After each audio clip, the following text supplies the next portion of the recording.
Welcome to Keeping It Green at the City of Laurel Community Garden. My name is Dawn Williams. I am your host and the president of the City of Laurel Community Garden. As part of our focus today on gardening training, we're going back to the basics. That's right, Gardening 101 with PG County Master Gardeners Donna and Nicholas. We will also visit Tumbleweed today to see what's going on in the kids' plot.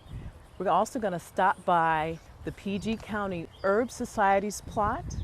Later on, we will talk about composting and share our garden tip of the day with you. I am so excited. Let's get started. Now we are in the garden. I will show you how to prevent soil-borne disease that can affect your tomato plant, and how to attach a pepper plant on a pole. Donc, that's the right time to do it. The weeds are not too, the summer weed doesn't sprout too much. And if they are, like you can see, small, don't bother to pull out. Just use newspaper, 3-4 sheet. That's a weed here. This one I will remove it. It's kind of a towel. And you put around your plant.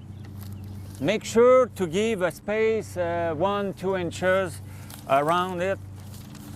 The other advantage to put newspaper is they keep the soil moist. Donc, evaporation will slow down the evaporation, keep the soil moist, and they will prevent, when it's rain too, the disease to spray on your plant and the soil to run away. That's a nice thing to do for that. Now we put around. Naturally, I don't have my watering can today, but it's nice when you have a large superficie to water a little to prevent your newspaper to fly away. Down, you go like that. And I have my straw here. You try to do this on a day that's not so windy, if you can. But like today, that's not easy. And you just put around your plant like that, about an inches or two. The straw will help to keep the newspaper down.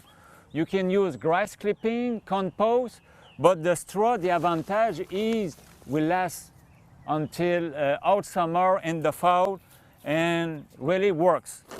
The weeds, no light, the weeds cannot pop up. Now the new straw is on, we plant our pole. And naturally, it's nice to do that when your plant is smaller to not hurt the roots. I plant this, and with the pepper, I can use a twine. Versus the tomato, you have to use a soft fabric because the tomato are more tender. This is really tough fibrous. And basically, you have the branch here, or you can attach each one separately, just with a loop like that on your pole. Or if you have many like that, what I just will do, I just take a hoop around everybody. And that's why I like this, because I can attach my twine. I'm sure it will not go down. And basically just a simple knot. And this will prevent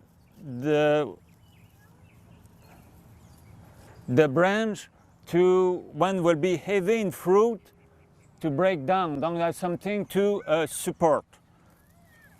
Right here with this tomato plant, this person put many poles. That's a nice thing, and they already start to attach. But the thing is, don't go too tight.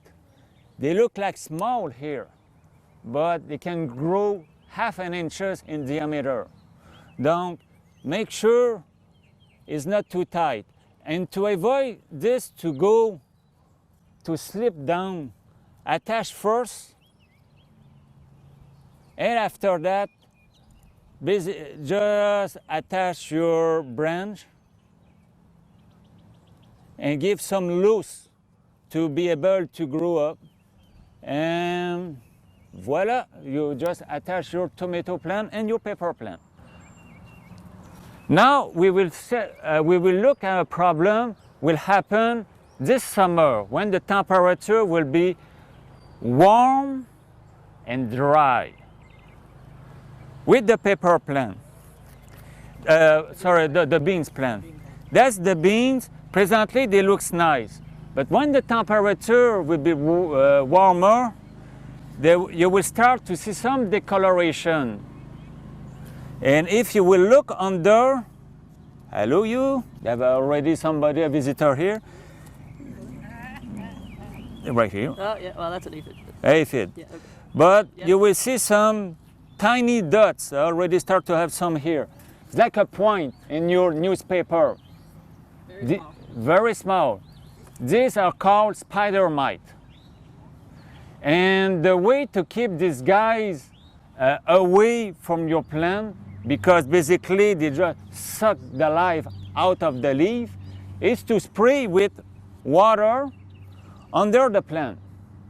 You can use some products like this one where they say garden insect killer, but basically it's what? It's just oil, maybe a tablespoon of oil in this quantity of water, and canola oil. Yeah, I saw insecticide with canola oil. Or just plain water, cold water, you just spray the underleaf. That's the thing, it's the underleaf, not the upper, but you do that. If you can do that the morning and evening, that's nice, but once a day, the oil will help to water to stick there. And the spider mites doesn't like it. Then you will control the population with that. Yeah, and the challenge there is to really be effective, you really need to do it once a day, which may be a little bit challenging, in the community garden. But for best effects, doing it continuously really helps. This is a zucchini plant. You want to have zucchini this year. You can ask the pollinator to do the job for you, or like my wife like to do every day, it's to go in the garden in the morning. I know it's hard to see from the camera, but this is a funnel. They have a fruit on, and you will see they have you will see the guys like this one here, just a stem with a flower. You take a Q-tips for the male flower, and you go inside of the female one with the fruit. And that will help to have more zucchini this year. Now, you have to do that in the morning because the flowers are only open in the morning. So, and you can see this flower here is already closed up a little bit. So if you come out, before maybe 9 or 10 in the morning, the flowers should be open and you can do that. I told you about the surround last year, this year too, but you never saw what they do on the plant. Basically, it's koala clay that create a film barrier, less fungi, less pests. Donc, with the addition of your straw you will put on your tomato plant, the fact you're growing your tomato plant up, the leaf doesn't touch the ground. You just need some trimming here, keep at 6 inches off the ground. Try to keep your plant open. The last thing you can do after all of that is to apply surround. A good sprayer, and you just apply, but don't forget the underleaf too. And doesn't cause any problem to your tomato. If you have some white powder roux, that's the result on your tomatoes fruit, it's not a problem, easy to wash. But I hope you like white, because as you can see, everything turned white. But that's a nice way to prevent a problem. And when the color white start to fade, that means it's time to reapply. If it's sunshine for 2 weeks, you don't need to reapply. If it's raining all the time, you will have to reapply more often. Something else to add? No, I think you about covered it. Now it's time to go see Susanna at the children's garden, and she will show you how to seed the zucchini plant. Hi, thanks Donna and Nicholas. We're here in the kids plot and I have a couple volunteers with me. Molly is going to help me put some zucchini seeds in our raised bed here. So the first thing we have to do is build a little bit of a mound. So you want to make sure you don't have any weeds in there, pull them out and, you know, dispose of them away from your plots. They don't grow back. And then you want to make a nice little mound and then we got to pat it. Molly, can you pat the top of the mound? Yes. Go pat, pat, pat. Pat, pat. So you have a nice flat surface so the water won't just wash right off. And then once you have your mound and you know that zucchini need to be spaced out enough. So we have 2 zucchini mounds for this bed. Then what we're going to do is look on the back here and see how deep we need to plant them. So it says we need to plant these 1/2 inch deep. And we're going to go ahead and put in like 3 seeds on the top here.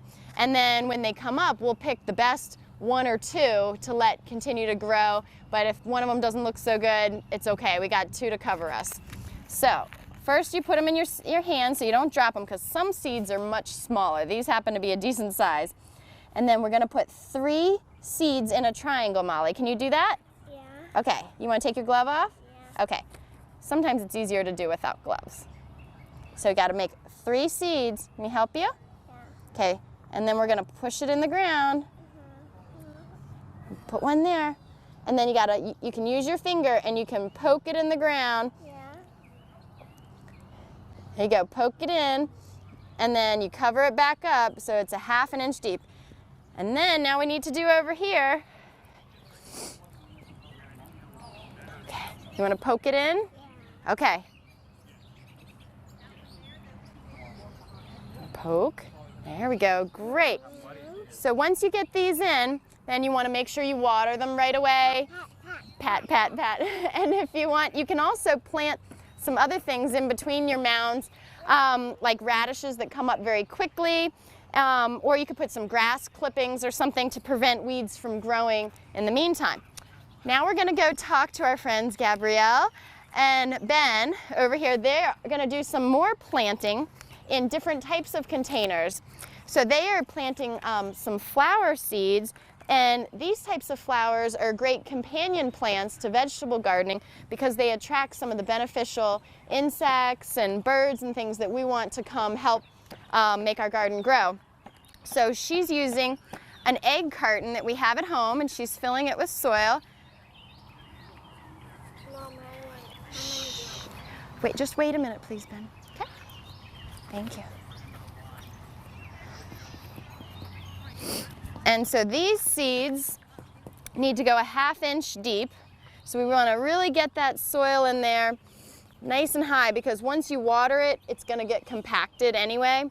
And we can break apart this carton later to get these little seedlings out, and then we could put them in between our mounds. Okay, so you ready, Gabrielle? Yes. So you want to probably just do 1 each spot so that we don't get too much crowding. And we can always add more dirt later. I normally kind of put all the seeds out to make sure you have your spacing the way that you would like, and you don't forget if you already planted in that spot.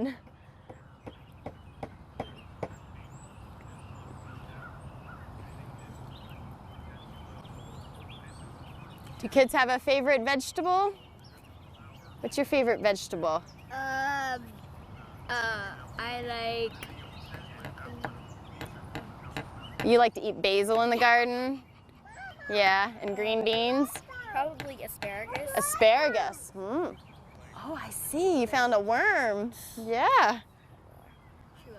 There we go. Okay, and then you might want to just get a little more soil and you can just kind of sprinkle it over top and then pat it a little bit tighter. And it looks like it's overflowing, but once you press down on it, it'll be pretty snug in there. And then you just have to keep watering it. And this says that within 65 days, you will have some beautiful flowers to put near your vegetables. So Ben, what do you have there? Shoe. And what kind of shoe is this? A wooden shoe. Yeah, so you can plant in just about any kind of container that will, hold up outside. This eventually will break down, but this will hold up for a while. So you maybe we'll just do 2 seeds in that one, Ben, okay? Or you already have a couple seeds in your hand. So you can go ahead and put them in, and then we have, bless you. I can't get them with my glove. There you go. And then put the other one in. Can I do 4?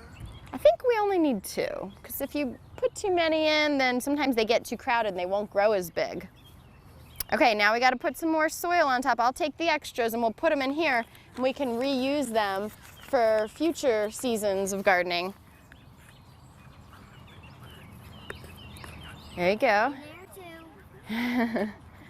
And just keep adding a little more here, and then you got to press down on top. Thank you very much, kids. Now we're going to send it back to the PG Herbal Society. Bee by Hi, my name is Jim Cross. I'm president of the Prince George's Herb Society, and we're glad you all are with us this morning. The Herb Society meets at the Montpelier Mansion on the 4th Thursday of the month at 7:30, and folks are welcome to come and join us. We have speakers and all kinds of good food, so drop by.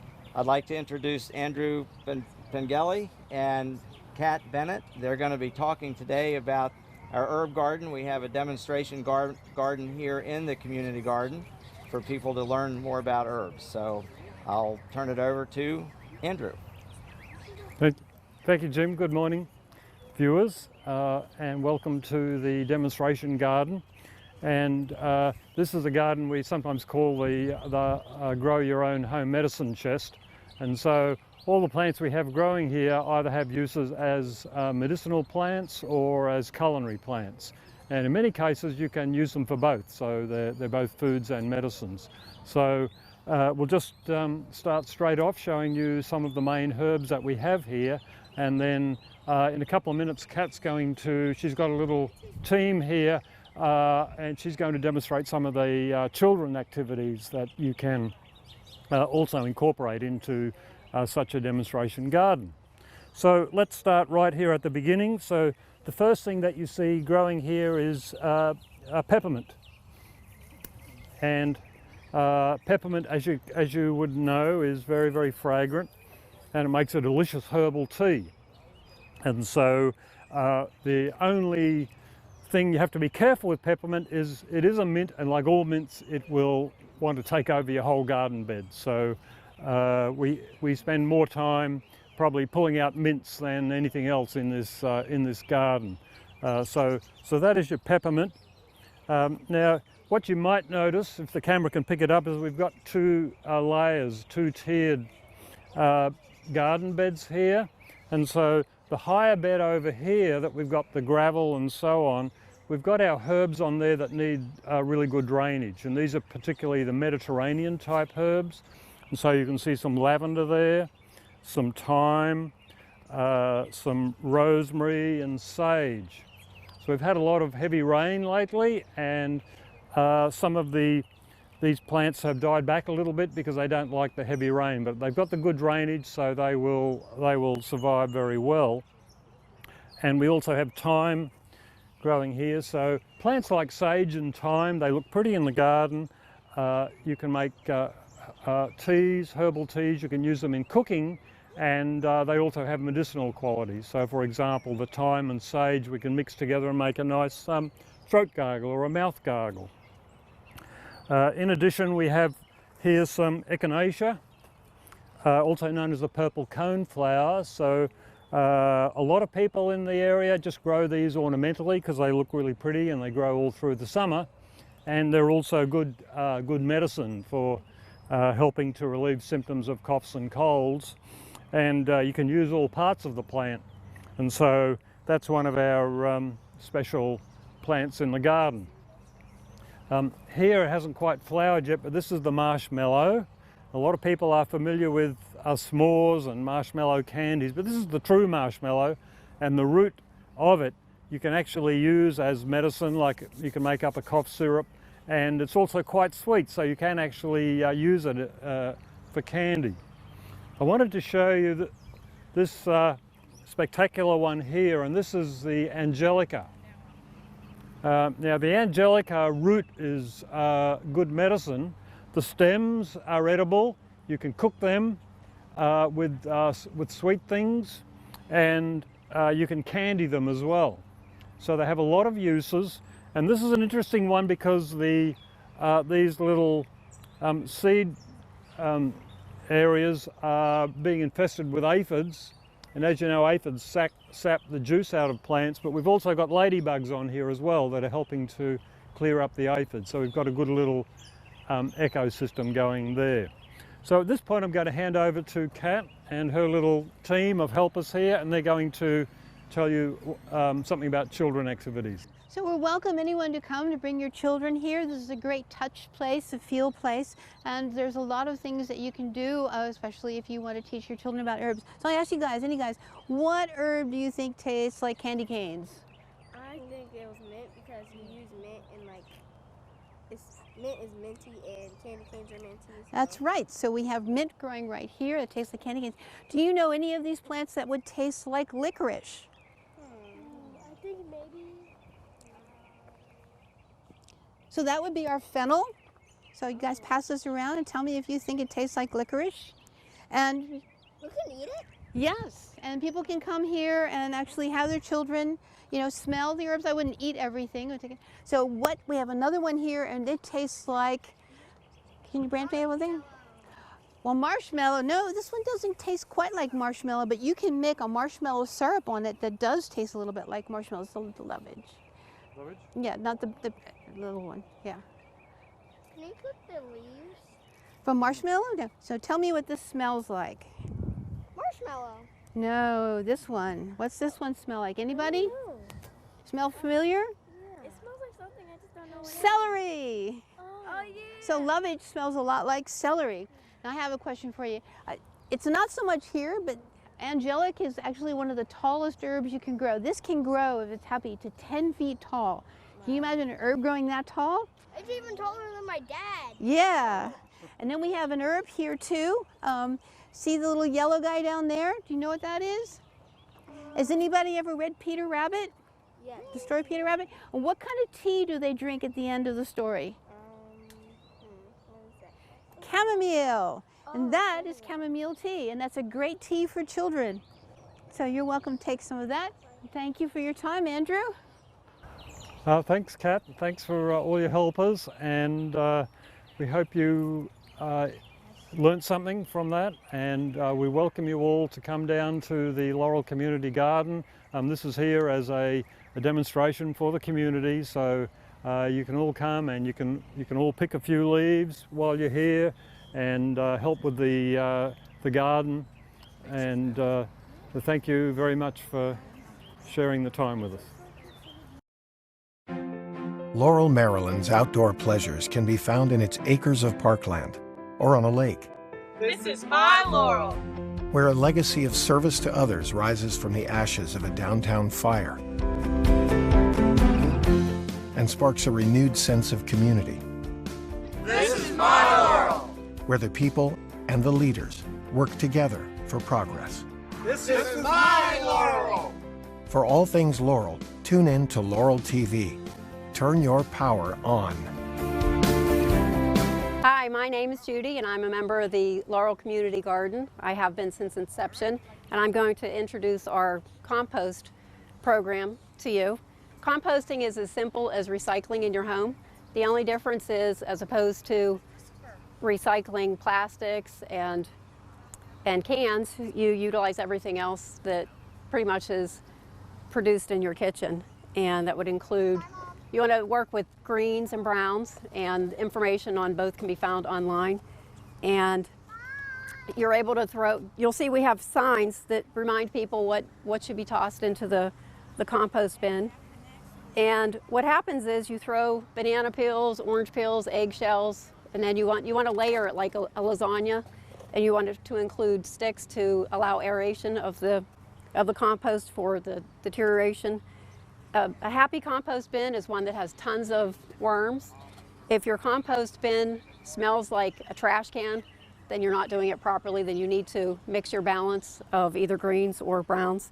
And you'll see that we have an egg carton is something that can easily be placed into a compost bin, newspaper, cardboard.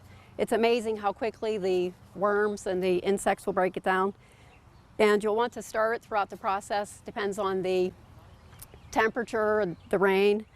And as I said, if it has a scent that you don't notice, then you're doing it effectively. And in the end, when it's completed, you'll not recognize any of the materials that you placed into the compost bin. And at the garden, what we do is once the compost is complete, each of the gardeners is able to use the supply and place it around your garden, and it's essentially Mother Nature's organic fertilizer. And you won't put it directly on your plant, you'll put it around the base of the plant, and it's amazing the growth that you'll see. And just to show you a quick example, some of the things that we would put in are just basic leaves from your garden. I'm sure we all from the fall, and something as simple as an egg carton. You'll want to break it down. The smaller pieces that you apply, the faster it will break down, and the quicker you'll be able to use it. And it's important not to include certain products, no plastics, no dairy products. You can include eggshells. It's important that you rinse the eggshell. You don't want to introduce a compost area that becomes a buffet for rodents in the area. And again, you stir it a few times a week, depending on the heat and you'll want to water it to keep it moist. But you'll see it's when it's complete, you'll not recognize it, and it looks just like soil. And now we'll go back to Susanna, who has another garden tip of the day for you. Hi, I'm Susanna Pieslak, and my tip of the day is to reuse some things you already have in your house, whether it's newspaper or some of this brown type paper you might have. When you're expanding upon a plot, you might want to put this layer down first. It will biodegrade. You can put it down underneath, and then when you rake some of your new soil and leaf grow over top, while that biodegrades, it'll also help keep some of the grass and the weeds from coming back up through your raised bed. My other tip with reusing what you already have is crushed eggshells. So my family eats a lot of eggs, and we wash out the eggshells. We actually dry them, and then we crush them. So this is many, many dozens of eggs. And this is good for your tomato plants. You can put this in the compost bin, or if you want, you can put it directly on your tomato plants down by the roots. So at the very bottom here, and just crushing it with your hands as fine as you can. Some people even put it in the blender to get it really fine, but you can just put it around the base of the tomato plants, and then you won't get those brown spots on the bottom of your tomatoes as they start to grow and mature in the rest of the season. So I hope you enjoyed this tip, and back to you, Dawn. Thank you for watching Keeping It Green and spending time with us at the City of Laurel Community Garden. Be sure to tune in to Laurel TV each Saturday at 8 a.m. and Wednesdays at 10:30 a.m. Catch us on Sunday evenings at 7 p.m. Laurel TV is also on Comcast Channel 71 and Verizon Channel 12 inside the city limits. If you are outside the city limits, you can watch live screening on laureltv.org. Be sure and like our Laurel TV Facebook page and the City of Laurel Community Garden Facebook page. Until next time, keep it green.